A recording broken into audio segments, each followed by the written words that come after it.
ദൃശ്യക്ക് ഒരുപാട് പ്രപ്പോസൽസ് ഒക്കെ കിട്ടിയിട്ടുണ്ടായിരിക്കുമല്ലോ? ഇല്ല, കള്ളം. കൊറേ ഉണ്ടെന്ന്. എന്നാലും ഒരു അൺഫോർഗറ്റബിൾ ആയിട്ടുള്ള ഒരു പ്രപ്പോസൽ ഏതായിരിക്കും? എന്നാലും ഇൻസ്റ്റയിലൊക്കെ വന്നിട്ട് ഇങ്ങനെ ഹാപ്പി വെഡിങ് ഒക്കെ കഴിഞ്ഞിട്ടായാലും ഒത്തിരി പേരൊക്കെ മെസ്സേജ് ഒക്കെ അയക്കുമായിരിക്കുമല്ലോ. ഞാനിങ്ങനെ കണ്ടിട്ടുണ്ട് കുറെ ആക്ട്രസസ് ഒക്കെ പറയുന്നത് സ്ഥിരമായിട്ട് വന്ന് അവരുടെ വീട്ടിലെ സാധനങ്ങളുടെ ലിസ്റ്റ് വരെ DM-ൽ ഇടുന്ന ആളുകളുണ്ടെന്ന്. കടയിലൊക്കെ ആണോ? കണ്ടോ, ഞാൻ പറഞ്ഞില്ലേ. എന്നാലും ഏറ്റവും വിയേർഡായിട്ട് ഫീൽ ചെയ്ത് പറഞ്ഞോ ഏതായിരിക്കും? അങ്ങനെ ഇരിക്കാൻ കുറച്ച് കൂടുതൽ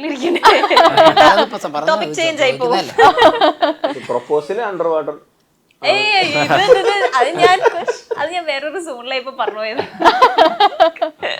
എന്നാലും ഒരു വിയേർഡ് ആയിട്ടുള്ള ഒരു മെസ്സേജ് എങ്കിലും ഉണ്ടാവുമല്ലോ എപ്പോഴും. മേജർ കണ്ടന്റ് ആണ്. അതെ അതെ, തമ്മിൽ കൊടുക്കണ്ടേ. ദൃശ്യക്ക് കിട്ടിയ വിയേർഡ് മെസ്സേജ് കൊറേ കിട്ടിയിട്ടുണ്ട്. പക്ഷെ പൊതുസ്ഥലത്ത് സഭയിൽ പറയാൻ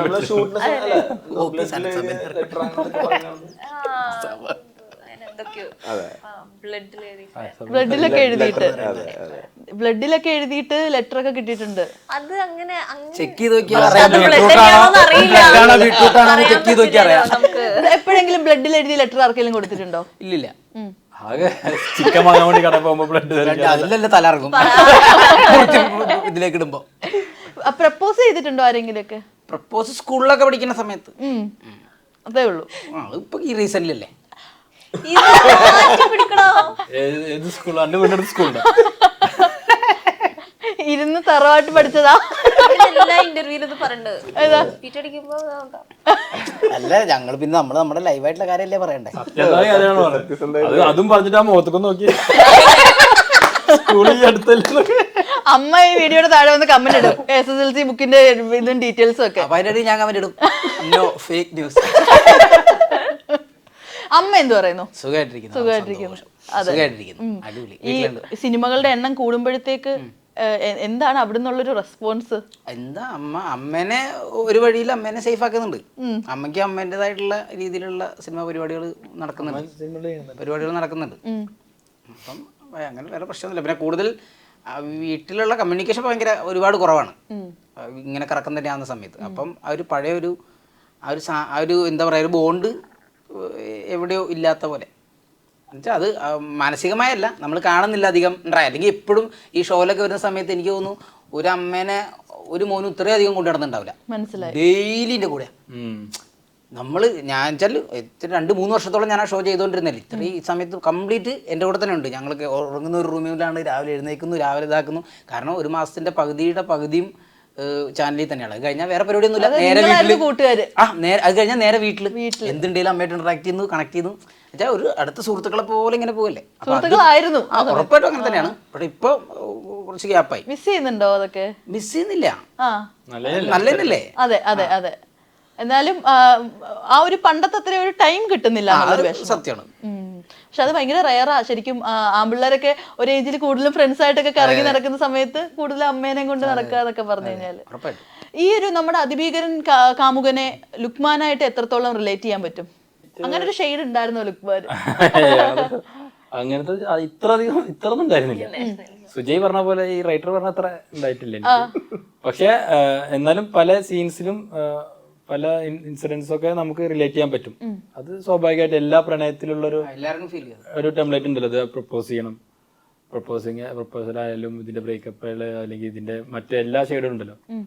അതൊക്കെ നമുക്ക് പലപ്പോഴും ചില നമ്മുടെ ലൈഫിലുണ്ടായ പല കാര്യങ്ങളുമായിട്ട് നമുക്ക് റിലേറ്റ് ചെയ്യാൻ പറ്റും. അല്ലെങ്കിൽ നമ്മുടെ സുഹൃത്തുക്കൾക്ക് ഉണ്ടായ സംഭവങ്ങളൊക്കെ ആയിട്ട് റിലേറ്റ് ചെയ്യാൻ പറ്റിയിട്ടുണ്ട്. ഇതില് കുറെ കഥകൾ ഉണ്ടല്ലോ നമുക്ക് ചുറ്റും. റിയൽ ലൈഫായിട്ട് കുറെ കൂടെ അടുത്ത് നിൽക്കുന്ന ഒരു കൈൻഡ് ഓഫ് സ്റ്റോറി അല്ലേ? എല്ലാവർക്കും റിലേറ്റ് ചെയ്യാൻ പറ്റും. പിന്നെ ഈ പടം കണ്ട് പുറത്തിറങ്ങുമ്പോൾ ഇതിൽ കുറെ പേർക്ക് ഈ ഒരു സെയിം സിറ്റുവേഷനിൽ കൂടെ കടന്നു പോയിട്ടുള്ള ആൾക്കാർ കുറെ പേരുണ്ടാവും. പിന്നെ ഈ പടത്തിൽ നമ്മള് നല്ലൊരു മെസ്സേജും ഉണ്ട്. പടത്തിന് നമ്മൾ ഇത് കൊടുക്കാൻ നല്ലൊരു മെസ്സേജും കൊടുക്കുന്നുണ്ട്. പിന്നെ ഈ പറഞ്ഞ എല്ലാ യൂത്തും എല്ലാവരും കാണേണ്ട പടമാണ്. അപ്പോൾ അതാ ഞാൻ പറഞ്ഞു, ഈ പടത്തിന് വേറൊരു ഷെയ്ഡ് ഉണ്ട്. അത് നമുക്ക് കാണുമ്പോഴാണ് അത് മനസ്സിലാവുള്ളൂ. അപ്പൊ നമ്മൾ അതായത് ഏതൊരു യൂത്ത് കാറ്റഗറിയിലുള്ള ആൾക്കാരായാൽ പോലും ഇത് കാണേണ്ടതാണ്. അതിനൊരു നല്ലൊരു മെസ്സേജും ഉണ്ട് ഈ പടത്തിന്. ദൃശ്യ ഇപ്പം ആ ഒരു കുഞ്ഞൊരു ഗ്യാപ്പ് വന്നിരുന്നല്ലോ, അത് ഇന്റൻഷനലി എടുത്തതാണോ, പ്രോജക്ട്സ് ചൂസ് ചെയ്ത് എടുത്തതാണോ? അങ്ങനെ അങ്ങനെ സെലക്റ്റീവ് അങ്ങനത്തെ ഒരു ഇതിലല്ല. ഞാൻ +2 കഴിഞ്ഞ് പിന്നെ എനിക്കൊരു ഡിഗ്രി വേണം എന്നുണ്ടായിരുന്നു. അപ്പൊ ഇതിനെ ബേസ് ചെയ്തിട്ട് തന്നെ ഹാപ്പി വെഡിങ് ചെയ്യുന്ന സമയത്ത് എനിക്ക് ഫിലിം നോളജ് ഒന്നും ഉണ്ടായിരുന്നില്ല. അൺഎക്സ്പെക്റ്റഡ് ആയിട്ട് വന്നൊരു സംഭവമായിരുന്നു. അപ്പൊ ഇതാണ് എന്റെ പ്രൊഫഷൻ എങ്കിൽ എനിക്ക് ഇതിനെ കുറിച്ചിട്ടുള്ള അറിവ് വേണം, കൂടുതൽ പഠിക്കണം. ഇപ്പൊ നമ്മള് വേറെ എന്തെങ്കിലും പഠിച്ചിട്ട് കാര്യമില്ലല്ലോ, ഇതാണ് പ്രൊഫഷൻ എങ്കിൽ. അപ്പൊ അങ്ങനെ BSc ഫിലിം മേക്കിംഗ് ബാംഗ്ലൂരിൽ പോയി പഠിച്ചു. ഒരു 3 ഇയർ കോഴ്സായിരുന്നു. അങ്ങനെ അത് ഒരു ഇന്റൻഷനലായി എടുത്ത ബ്രേക്ക് അല്ല, നാച്ചുറലി സംഭവിച്ചു പോയതാ. ഞാൻ പോലും അറിയാണ്ട് സംഭവിച്ചു. ആളുകളൊക്കെ കമന്റ് ഇടുന്ന സമയത്താണോ മനസ്സിലാക്കുന്നത് ഞാനൊരു ബ്രേക്ക് എടുത്തായിരുന്നോ എന്നുള്ള കാര്യം? അതെ, ഞാൻ പക്ഷെ എന്നാലും ബ്രേക്ക് എന്ന് പറഞ്ഞാൽ സോഷ്യൽ മീഡിയയിലൊക്കെ ഞാൻ ആക്റ്റീവ് ആയിരുന്നു. അപ്പൊ എനിക്ക് അതൊരു ബ്രേക്ക് ആയിട്ട് അങ്ങനെ എനിക്ക് ഫീൽ ചെയ്തിട്ടില്ലായിരുന്നു, to be honest. Lukman movies usually choose ചെയ്യുന്ന ഒരു പ്രോസസ് എങ്ങനെയാണ്? അതിന്റെ സ്റ്റോറിയാണോ അതിന്റെ ക്രൂവിനെയാണോ ശ്രദ്ധിക്കുന്നത്? ഞാൻ ഒരു തവണ ജഗദീഷേട്ടൻ്റെ അടുത്ത് സംസാരിച്ചപ്പോൾ ജഗദീഷേട്ടൻ പറഞ്ഞായിരുന്നു, ഈ ഒരു സിനിമയിൽ ആസിഫ് ഉണ്ടല്ലോ, ആസിഫ് അപ്പൊ നമുക്ക് നായകനെ നോക്കിയിട്ട് അല്ലെങ്കിൽ കോ ആർട്ടിസ്റ്റിനെ നോക്കിയിട്ട് നമുക്ക് ഉറപ്പിക്കാൻ പറ്റും നല്ലൊരു സ്റ്റോറിയാണെന്ന്, അങ്ങനെയൊക്കെ പറയുന്നത് ഞാൻ കേട്ടിട്ടുണ്ടായിരുന്നു. ലുക്മാന്റെ ഒരു മൂവി ചൂസിങ് വേ എങ്ങനെയാ? ഉറപ്പായിട്ടും നമ്മൾ സ്ക്രിപ്റ്റ് എന്തായാലും ആണ് ഫസ്റ്റ് പ്രയോറിറ്റി എന്തായാലും ഉണ്ടാവുക. പിന്നെ ഒപ്പം തന്നെ ഈ ടീം എന്നുള്ളത് ഭയങ്കര ഇമ്പോർട്ടന്റ് ആണ്. ആ ക്രൂ നന്നായി കഴിഞ്ഞാൽ ചിലപ്പോൾ നമ്മൾ കേൾക്കുന്ന സ്ക്രിപ്റ്റ് ആയിരിക്കില്ല അത് മേക്ക് ചെയ്ത് വരിക എന്ന് പറയുന്നത്, മേക്ക് ചെയ്യുമ്പോൾ അതിന്റെ പിക്ചറേ വേറെ ആയിരിക്കും. അത് ഡയറക്ടറുടെ മൈൻഡിലും ആ ക്രൂവിനെ സംബന്ധിച്ച് അത് വ്യത്യസ്തപ്പെട്ടിരിക്കും. ഇപ്പം ചിലപ്പോൾ സ്ക്രിപ്റ്റ് കേൾക്കുമ്പോൾ നമുക്ക് ഇതിലൊന്നും ഇല്ലല്ലോ എന്ന് തോന്നും, പക്ഷെ അത് മേക്ക് ചെയ്ത് വരുമ്പോൾ ആളായിരിക്കും നമുക്കത് കാണാം, ഇത് ഇങ്ങനെയായിരുന്നു ഉദ്ദേശിച്ചതെന്നൊക്കെ. അപ്പോൾ നമ്മൾ ക്രൂവിനെ വിശ്വസിക്കുക എന്നുള്ളതാണ്. ആ ക്രൂവിനെ നമുക്ക് വിശ്വാസമുള്ള ക്രൂ ആണെങ്കിൽ നമ്മൾ ഒന്നും നോക്കില്ല, ഇവരൊക്കെ ഉണ്ടോ, ഇയാളുണ്ടോ, ഇവരുണ്ട്, ഓക്കെ. കണ്ണും പൂട്ടി ഓക്കെ പറഞ്ഞിട്ടുള്ള മൂവീസ് ഉണ്ടോ?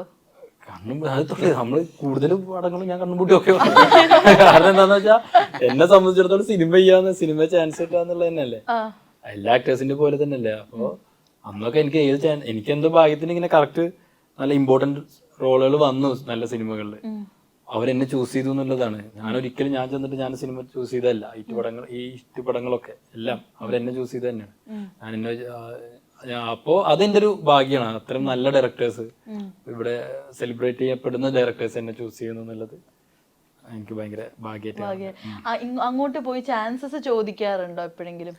പിന്നെ ആദ്യം അങ്ങനെ തുടങ്ങിയ എപ്പോഴും ചാൻസസ് ചോദിച്ചിട്ടും ഓഡിഷന് പോയിട്ടും ഒക്കെ എന്നെ തുടങ്ങി. ഇപ്പോഴും അങ്ങനെ നമ്മൾ അറിയുന്ന നമ്മുടെ ഇടയിലുള്ള സിനിമ നടക്കുന്നുണ്ട് എന്നൊക്കെ അറിഞ്ഞാൽ ചരട് വലി തുടങ്ങും. ഒരു സൈഡിൽ നിന്ന് മെല്ലെ വലിച്ച് അങ്ങോട്ട് എത്തിക്കും. അതെ.